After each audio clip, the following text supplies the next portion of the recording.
আমাদের মেসটা বহু আদ্যিকালের কাহিনী জড়ানো একটা প্রকাণ্ড ইমারত হয়ে দাঁড়িয়ে আছে আজও। চুন সুরকি আর ইটের ভাজে ভাজে বট অসত্যের লুকোচুরি প্রতিনিয়তই চোখে পড়ে। শুনেছিলাম 170 বছরের ইতিহাস জড়িয়ে আছে নাকি এই মেস জুড়ে। কিরে, আর কতক্ষণ ঘুমোবি? ওঠ। মেসের খাটে শুয়ে চোখ খুলে তাকিয়েই দেখি অরূপ আয়নার সামনে দাঁড়িয়ে চুল আঁচড়াচ্ছে। আজ একটা ইন্টারভিউ আছে, সেই দেরি হয়ে গেল। ওদিকে সবাই বেরিয়ে গেছে, আমি বেরোলাম রে। মস্ত একটা হাই তুলতে তুলতে বললুম, সাবধানে যা, দুর্গা দুর্গা। কিছুক্ষণ শূন্যে তাকিয়ে যেই পেটে টান ধরেছে ছুটলুম বিষেদার দোকানে কচুরি আর জিলিপি কিনতে। কিন্তু বাইরে আসতেই দেখলুম ঢাউস একটা টিনের সুটকেসাতে একটা লম্বা ঢ্যাঙা মতো ছেলে দাঁড়িয়ে আছে ল্যাম্পপোস্টের ঠিক কাছে। ছেলেটার দিকে তাকাতেই কেমন যেন অদ্ভুত লাগলো। এক মাথা তেল দিয়ে পাট করে আঁচড়ানো চুল, বড় বড় দু চোখ, চোখের কোলে কালি, গাল দুটো যেন শুকিয়ে ঢুকে এসেছে চোয়ালের ভিতর। পরনে গলা আঁটা আদিমকালের পাঞ্জাবি পায়জামা, এই গরমেও গলায় মাফলার। তার চেয়ে অদ্ভুত ওর চোখের দৃষ্টি। ছেলেটা আমায় দেখতে পেয়ে প্রশ্ন করল, এখানে কি ঘর ভাড়া পাওয়া যাবে? ছেলেটার কাটা কাটা কথা বলার ধরন আমার কানে লাগলো। তুমি ভিতরে যাও, ওই যে সামনে ম্যানেজারের অফিস, ওনার সঙ্গে কথা বলে নাও। খেটে হিষ্ট চিত্তে মেশে ফিরতেই দেখতে পেলাম ছেলেটা তখনও ম্যানেজার বাবুর সাথে নিচু স্বরে কি সব কথা বলে যাচ্ছে। কৌতূহল হলো, এগিয়ে গিয়ে কান পাতলাম। বললাম তো, বছরের মাঝ সময় একটাও ঘর ফাঁকা পাওয়া মুশকিল। আমার একটা ঘরের খুব প্রয়োজন, ভীষণ প্রয়োজন। যেভাবেই হোক একটু ব্যবস্থা করে দিন। আরে বাবা, বুঝতে পারছো না খোকা, ব্যবস্থা আমি করে দিতেই পারি, তবে ভাড়া কিন্তু বেশি পড়বে। আমি ডবল ভাড়া দেব, ও নিয়ে আপনি ভাববেন না। এই নিন। ম্যানেজার অবাক হয়ে জরিপ করছে ছেলেটাকে, সঙ্গে আমিও। ছেলেটাকে যা ভেবেছিলাম এ তো তার ঠিক উল্টো। ম্যানেজারের ঘরের দরজার সামনে থেকে সিঁড়ির দিকে পা বাড়ালাম, এমন সময় ম্যানেজার বাবু হাঁক ছাড়লেন। মাল্ল, কোথায় যাচ্ছ? এদিকে শুনে যাও। হ্যাঁ বলুন ম্যানেজার বাবু। শোনো, এই ছেলেটিকে নিয়ে তোমাদের ঘরে নিয়ে যাও। ও এখন থেকে তোমাদের সাথেই থাকবে। 4 নম্বর বেড যেটা ফাঁকা আছে, যাও একটু দেখিয়ে দাও। মনে মনে বিরক্তই হলাম। ধ্যাত, ছেলেটাকে ঠিক আমার সুবিধের মনে হয়নি। কি যে উটকো অশান্তি এসে জুটলো কে জানে। আসো আসো, আমার সাথে আসো। এই যে এই বিছানাটা তোমার, আর এই আলমারিটাও। আর শোনো, ভালো কথা, ওই পশ্চিম দিকের জানলাটা একদম খুলবে না, ম্যানেজারের বারণ আছে, বুঝলে? এত কিছু বলার পরেও ছেলেটা হু হা ছাড়া কোনো জবাব দিলে না। গম্ভীর মুখে টেবিলের ওপর সন্তর্পণে টিনের বাক্সটা নামিয়ে রাখলো।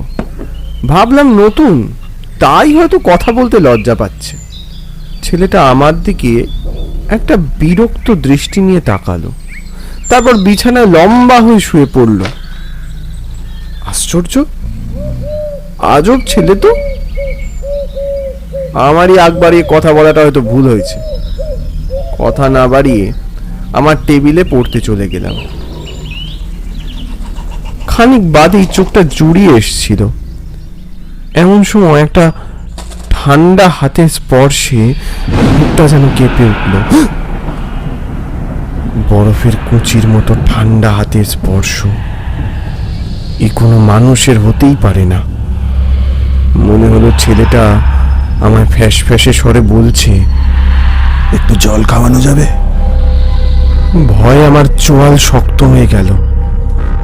আর চোখে পিছনে ধীরে ধীরে ফিরতেই দেখলাম ছেলেটা অঘরে ঘুমোচ্ছে। উফ, আমারই মনের ভুল। এরপর কতক্ষণ যে পড়াশোনায় ডুবেছিলাম খেয়াল ছিল না। ঘোর ভাঙলো অরূপ আর পুলকের গলার স্বরে। আরে বাস, এই তোরঙ্গখানা কার রে? নতুন কেউ এসেছে নাকি? খেয়াল করতেই দেখলুম সন্ধে গড়িয়ে গেছে। ছেলেটা ওর বিছানায় নেই। আর বলিস না, এসেছেন এক গণ্যমান্য ব্যক্তি। কি গুমুর! কি বলিস ভাই, কোথায় গেল ছেলেটা? কি জানি, এখানেই তো এতক্ষণ শুয়েছিল। এই পুলক, বাক্সটা কেমন চিনা চিনা লাগছে না? আহ, তুই চুপ কর তো। এই ধরনের বাক্সগুলোকে সব একরকমই দেখতে হয়। বাক্সটা খুলে বরং দেখা যাক। দেখ, অন্যের বাক্স টাক্স খোলার কোনো দরকার নেই, আমি ভালো কথা বলছি। সেই জন্য তুই দেখবো ব্রাদার। অরূপ আমার কথা শুনল না, বরং ওই বাক্সটা খোলার জন্য উতলা হয়ে উঠল। কিন্তু ওটার গায়ে হাত রাখতেই বাক্সটা কেমন যেন আপনা থেকেই কেঁপে উঠল, আর তার সঙ্গে ঘরের আলোটাও জ্বলানেভা করতে শুরু করলো। আমি আগেই বলেছিলাম এই বাক্সটা কিছু একটা গন্ডগোল আছে। তুই কথা শুনলি না? কি খুঁজছো তোমরা?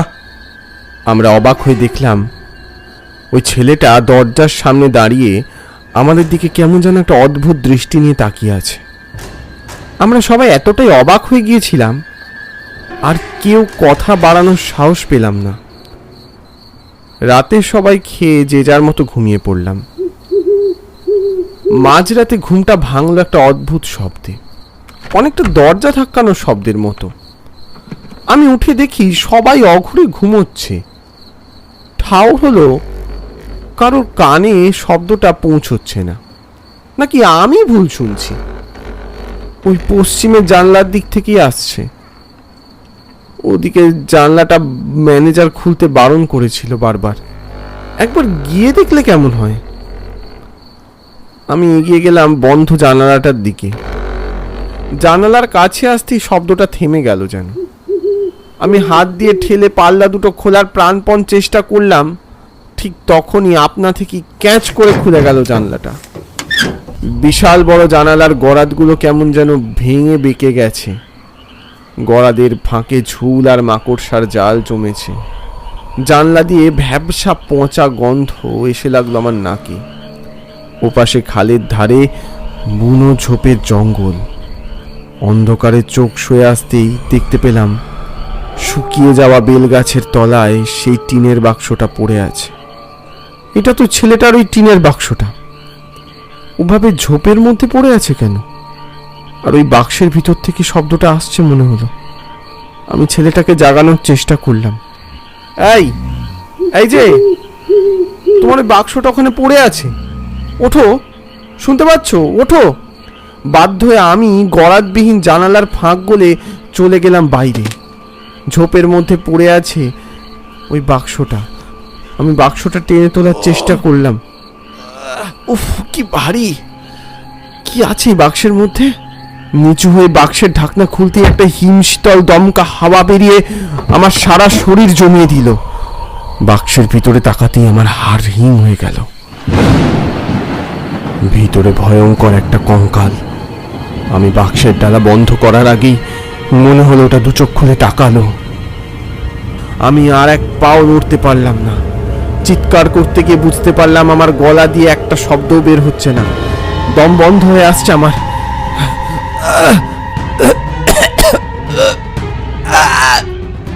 ঠিক তখনই চোখটা খুলে গেল আমার। অবিশ্বাস্য হলেও দেখলাম আমি সেই ভাঙা জানালাটার কাছে দাঁড়িয়ে আছি। ঘুমের মধ্যে চলার অভ্যেস তো আমার কখনো ছিল না। তাহলে কি নিশির ডাক? বাইরে একটানা বৃষ্টি হচ্ছে। এখন অন্ধকার ভোর কাটেনি। তেষ্টায় গলাটা শুকিয়ে গেছে। জলের বোতলটা কোথায় গেল? ঘরে কম পাওয়ারের আলোটা জ্বাললাম, আর ওই অল্প আলোতেই দেখলাম ওই ছেলেটাকে। খাটের ওপর বসে অদ্ভুত দৃষ্টিতে চেয়ে আছে আমার দিকে। ঘরে অরূপ আর পুলক কাউকে চোখে পড়ল না।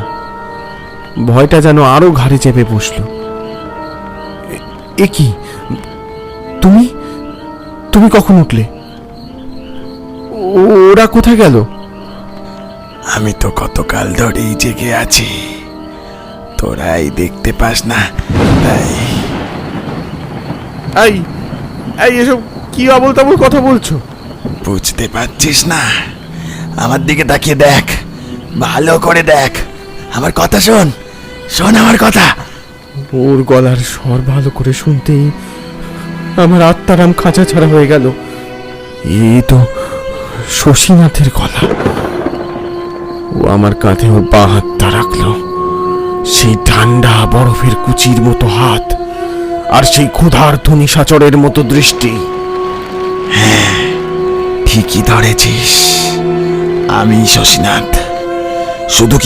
শুধু কি চেহারার মিলেই তোরা মানুষ চিনিস, আচরণ গলার স্বর চিনতে পারিস না? আমায় একটা অন্য মানুষের দেহে আশ্রয় নিতে হয়েছে। এই আজে বাজে কথা বলা বন্ধ করো। শশীনাথ তো বেশ কয়েক বছর আগেই মেস ছেড়ে দিয়েছিল। এই কথাটা বলার সাথে সাথেই ছেলেটির হাবভাব একেবারে বদলে গেল। কোথাও যায়নি শশীনাথ। শশীনাথ এই মেষের প্রতিটি কোনায় লুকিয়ে আছে, প্রতিটি কোনায়, প্রতিটি ইটে, আগাছা, শ্যাওলার মাঝে শশীনাথ আছে। তোরা দেখতে পাসনি? বাইরে মেঘেদের গর্জনের থেকেও ওর ওই রোমহর্ষক গলার গর্জন যেন আমার হাড়ে কাঁপুনি ধরালো বেশি। ওর শরীরটা ভীষণ বিকৃত দেখাচ্ছিল, যেন কোথাও একটা অস্বাভাবিক যন্ত্রণা লুকিয়ে আছে। আমি তো বাঁচতে চেয়েছিলাম রে, কিন্তু ওই নরপিশাচটা আমায় বাঁচতে দিল না। কে? কার কথা বলছো? আজ থেকে বছর খানেক আগের কথা মনে পড়ছে তোর দেবমাল্য? বলতো সেদিন কি অন্যায় ছিল আমার? কত ভালো রেজাল্ট আর কত উজ্জ্বল ভবিষ্যৎ আমার, কিন্তু মিথ্যে চুরির অপরাধটা আমার উপর হঠাৎই দিয়ে দিয়েছিল ওরা। মেসের লকার থেকে অতগুলো টাকা চুরি গেল, আর ম্যানেজার বলল আমি নাকি চোর, আমি নাকি অতগুলো টাকা চুরি করেছি। আমি কিন্তু মেনে নিনি। আর তোরাও কিন্তু কেউ আমার হয়ে এগিয়ে আসিসনি। তাই আমি সিসিটিভিতে প্রমাণ খুঁজতে গিয়েছিলাম সেদিন, আর সেখানেই ধরা পড়েছিল ম্যানেজারই নাকি আসল চুরিটা করেছে। সেই সত্যিটা সামনে আসার আগেই হঠাৎ করে গুম করে দিল ওরা আমাকে। কি বলছিস ভাই তুই? আমাদের তো পুরো দোস্তুর একটা অন্য গল্প বোঝানো হয়েছিল। হ্যাঁ, ওই ম্যানেজারই সব করেছে। এমনই এক বর্ষার রাতে সবার অজান্তে আমাকে টেনে নিয়ে গিয়ে ফেললো ওই ঝোপের ধারের বেলগাছ তলায়। ওই টিনের বাক্সের মধ্যে কতকাল যে আমাকে বন্দি করে রেখেছে ওরা, কেউ খোঁজ নেয়নি আমার। কত চিৎকার করেছি। আজ আমার সময় এসেছে, আজ আবারও ম্যানেজার সেই কাজটাই করছে, আর এখন তোকে ফাঁসানোর চেষ্টা করছে ওরা। শিরদাঁড়া দিয়ে একটা ঠান্ডা স্রোত বয়ে গেল। কথা বলতে বলতে শশীনাথের শরীরটা আবঝা হয়ে উবে গেল। শশীনাথ, এই শশীনাথ! তখনই দেখলাম চোখের সামনে ভেসে উঠল ওর ওই টিনের বাক্সখানা। ওর ওই গলার স্বর ভেসে আসতে লাগলো, আয় আমার সঙ্গে আয়। সিঁড়ি দিয়ে নেমে একটা বন্ধ দরজার সামনে এসে ওটা দাঁড়ালো। প্রকাণ্ড আদিম দরজার বাইরেটা তালা বন্ধ। ওটা তো নিষিদ্ধ ঘর। ভিতর থেকে হট্টগোলের একটা ক্ষীণ শব্দ বেরিয়ে আসছিল। দরজাটা খোল, খোল দরজাটা, খোল, খোল। কানের কাছে শশীনাথের স্বর, দরজাটা খোল, খোল দরজাটা, খোল। দরজার দিকে হাত দিতেই একটা অদৃশ্য শক্তিতে দরজাটা যেন নিঃশব্দে খুলে গেল। ম্যানেজারকে দেখলাম কুপির আলোয় চুপি চুপি ড্রয়ার ঘেটে কি যেন খুঁজছে। তার সাথে সেখানে দেখতে পেলাম পুলক আর অরূপকেও। আপনি এখানে কি করছেন ম্যানেজার বাবু? ম্যানেজার হঠাৎ চমকে গেল, সাথে অরূপ আর পুলকও থমকে গেল মুহূর্তে। তুমি তুমি এখানে কি করছো দেবমাল্য? তার আগে বলুন, আপনারা এখানে কি করছেন? সব চোখের সামনে স্পষ্ট হয়ে যাচ্ছে। হঠাৎ ম্যানেজার আর ওরা খেপে গিয়ে তেড়ে এলো আমার দিকে। আমি এখানে কি করছি? হ্যাঁ, তুই বল, তুই এখানে কেন এসেছিস? কি মতলব আছে তোর? একদম বাজে কথা বলবেন না। শশীনাথকে কি করেছেন বলুন, বলুন। আর অরূপ, পুলক, তোদের আমি বন্ধু মেনেছিলাম, আর তোরা কিনা শেষে এই নরপিশাচটার দলে নাম লিখিয়েছিস। না না, কি বলছিস তুই? এসব কি বলছিস? যা বলছি একদম ঠিক বলছি। ছি ছি ছি ছি ছি। তোরও মনে হয় শশীনাথের কাছে যাওয়ার সময় হয়ে গেছে দেবমাল্য? ওরা তিনজন আমার দিকে তেড়ে এলো, কিন্তু আমাকে কিছু করার আগেই কোত্থেকে একটা অদৃশ্য হাত ম্যানেজার বাবুকে টেনে নিয়ে গেল। আমি দেখতে পেলাম ম্যানেজার বাবু ভাসতে ভাসতে পিছনের জঙ্গলের কাছে গিয়ে মাটির গহীন অন্ধরে ম্যানেজার বাবু যে কোথায় মিশে গেল দেখিনি। অরূপ আর পুলক সেই দেখে চিৎকার করতে করতে মেস ছেড়ে পালালো। ধীরে ধীরে দিনের আলো ফুটল। সকলে দেখল এই ভোরে মেসের একটা অন্য চিত্র। ওই ছেলেটির জ্ঞান ফিরে এসেছে। আমার নাম কুন্তল। দাদা, আমি এখানে কিভাবে এলাম? গতকাল ওই শর্টকাটে বাড়ি ফেরার সময় বেলগাছ তলায় যেতেই কি একটা হলো আমার, আর তারপর কিছু মনে নেই। আমি কিছু বুঝতে পারছি না।